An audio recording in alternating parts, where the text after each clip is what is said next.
Welcome to Preparing Future Faculty. My name is Robert Vitovich, and I'm Professor of Art History and Associate Dean for Research and Graduate Studies in the College of Arts and Letters at Old Dominion University. Today's topic is identifying positions that fit your interests and goals. It's a rather daunting experience applying for your first academic job, and some general questions to begin with include the following. What kind of institution is advertising? What kind of position is being advertised? Where will I find such an advertisement? Then what does the advertisement say, and what doesn't it say? Lastly, what should I include in my application? We start with the first question, what kind of institution is advertising? Know that there are two basic divisions among institutions of higher education, those that are private and those that are public. And under the private category, increasingly we find for-profit institutions as well as not-for-profit institutions. Under size and scope, we have a wide range from community, junior, and two-year colleges to what I would call single-discipline four-year professional schools, and these would include schools of art or business or law or medicine that stand apart from a conventional university. There are the liberal arts colleges, which are primarily undergraduate institutions, but which may offer some graduate programs. There are polytechnical colleges, which are primarily based in engineering and technology, and they too may offer some graduate programs. Lastly, there are the large research universities, which include multiple colleges or schools under their umbrella, and they offer many graduate programs, with some leading to terminal degrees. Think about what kind of position is being advertised. If it's part-time, the keywords to understand are adjunct instructor, adjunct lecturer, adjunct professor, or sometimes the category of clinical professor. Under temporary full-time, we find the category of visiting professor, visiting lecturer, etc. Under permanent full-time, non-tenure track positions, we find full-time instructors, full-time lecturers, and sometimes full-time senior lecturers. Under permanent full-time tenure track category, we find assistant professor. Lastly, under the permanent full-time tenured category, we find the positions of associate professor and what is often called the full professor. Knowing where to look is very important. Professional societies often have job listings as part of the student membership. In my own field, which is art history, that would be the College Art Association. In modern languages and literatures, we have the Modern Language Association, the American Psychological Association, and so forth. All of these may contain job listings as part of the membership. The clearinghouse for most jobs in higher education is the Chronicle of Higher Education, which has a print edition and also an online edition. And you can access the online edition for free with a password at the following HTTP address. You can also look at some more recent electronic job clearing services like higheredjobs.com, also listed here. And if you belong to an electronic listserv in your discipline, that's another place where you might find jobs being advertised. It's important to read job advertisements carefully. What they say and what they don't say can be very telling. And I'm going to introduce you to a few examples as a way of beginning the process of discerning what a good job advertisement might contain. We're going to look at three advertisements that are now listed in the Chronicle of Higher Education. I'm showing you here a screen capture of the Chronicle's jobs page on its website. And if you look carefully, you can see certain kinds of boxes where you can narrow down your job search. You can do it by discipline, by keyword, by location, even by zip code. Faculty research jobs are the types of positions you'll most likely be looking at this point. And so let's go to some examples of these. This is an interesting job position being advertised by Big Sandy Community and Technical College. So essentially a two-year community college institution based somewhere in Kentucky. I note that because under location, we don't really have a sense where this institution is.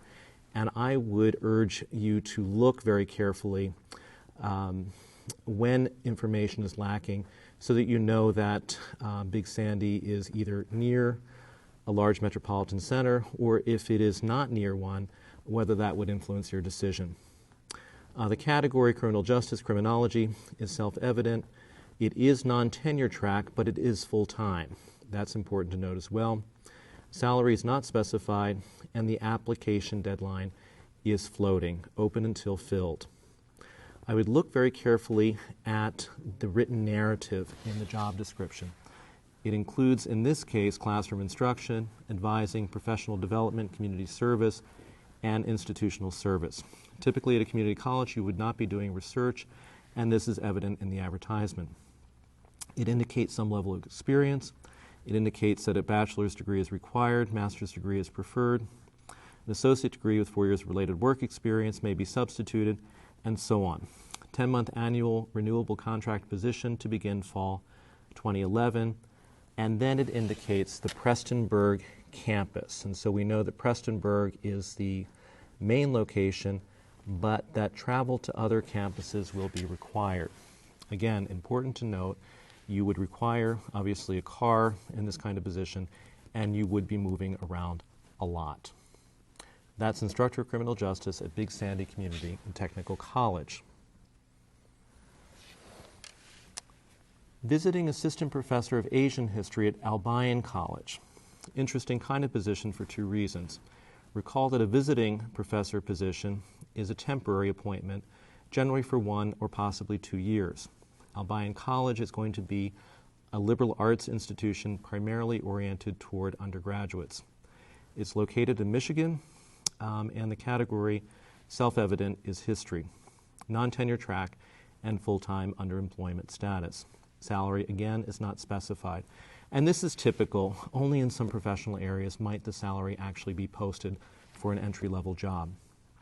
If we look carefully at the narrative, we see that the history department at Albion College invites applicants for a 1-year position beginning August 2011. They do not want a specialist in Japan, so clearly maybe they have someone there already teaching that field. But they are interested in other areas of Asia, and the ability to teach courses on African or Middle Eastern history is welcome. So that would be a kind of preferred category. They would like to have someone with a PhD and teaching experience, and they list the courses that the person would be expected to teach. Then it lists the materials to include in the application, the name of the search committee chairperson, the address, and so on and so on. What's interesting is that Albion indicates that its location is near the University of Michigan, Michigan State, and Western Michigan, so somewhere in the center part of the state and close to some major research institutions. This gives some indication of the kind of intellectual community that you might find at Albion. They also indicate that they're dedicated to high-quality undergraduate education and also have a commitment to diversity. Our third position is for an assistant professor of mathematics at the University of Buffalo State University of New York. The name of the institution gives away its location. It is in Buffalo, which is a major metropolitan area. It's an assistant professor position, so if we look further down in the posting, we see that it is a tenure track or even tenured position, and employment status, of course, is full-time. Salary is indicated as competitive. Interesting. But remember, competitive for Buffalo might not be competitive for a major metropolitan center like Los Angeles or Chicago. The narrative is quite extensive, indicating a tenure-track assistant professor, appointment date of August 2011, and preference given to researchers in the areas of algebra, analysis, applied mathematics, and geometry topology. If we look further, we would want the candidate, or let's say Buffalo would want the candidate to have a PhD in mathematical sciences and a strong commitment to teaching. Application package is then listed, and there is an online submission process. It indicates the materials to be included and the deadline, which is just passed, of February 28. Late applications considered, et cetera, et cetera. Because Buffalo is a well-known metropolitan area, There's no further description about its location. They would assume the candidates would know a bit about the area before applying. Next area to be covered, what should I include in my application? Generally, stick to what is requested in the advertisement. Send no more or no less. But be sure that you do touch all of the requirements contained in the ad. You should have a very strong, well-written cover letter. I would recommend no more than 2 pages. It should address the requirements of the position as indicated in the advertisement, and also how you fit those requirements, and especially how your academic background has prepared you for them. It's a good idea to include a well-reasoned teaching philosophy. Generally 1 page, I would say no more than about 250, 300 words.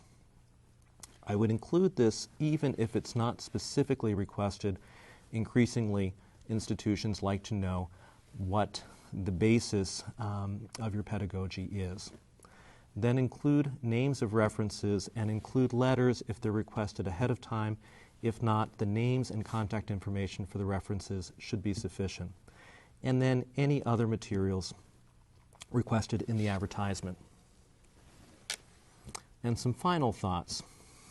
Look over the number of positions being advertised and carefully cull from that list the ones that really are a good fit for you.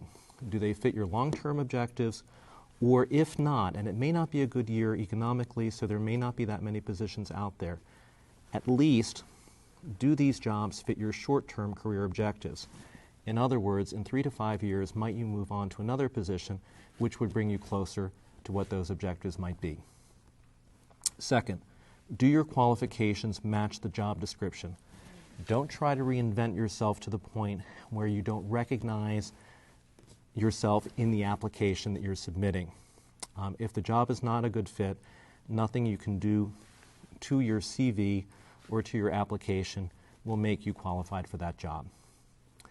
And lastly, is the institution located in a place where I could imagine myself living? There's no point in placing yourself geographically in a situation where you might be miserable.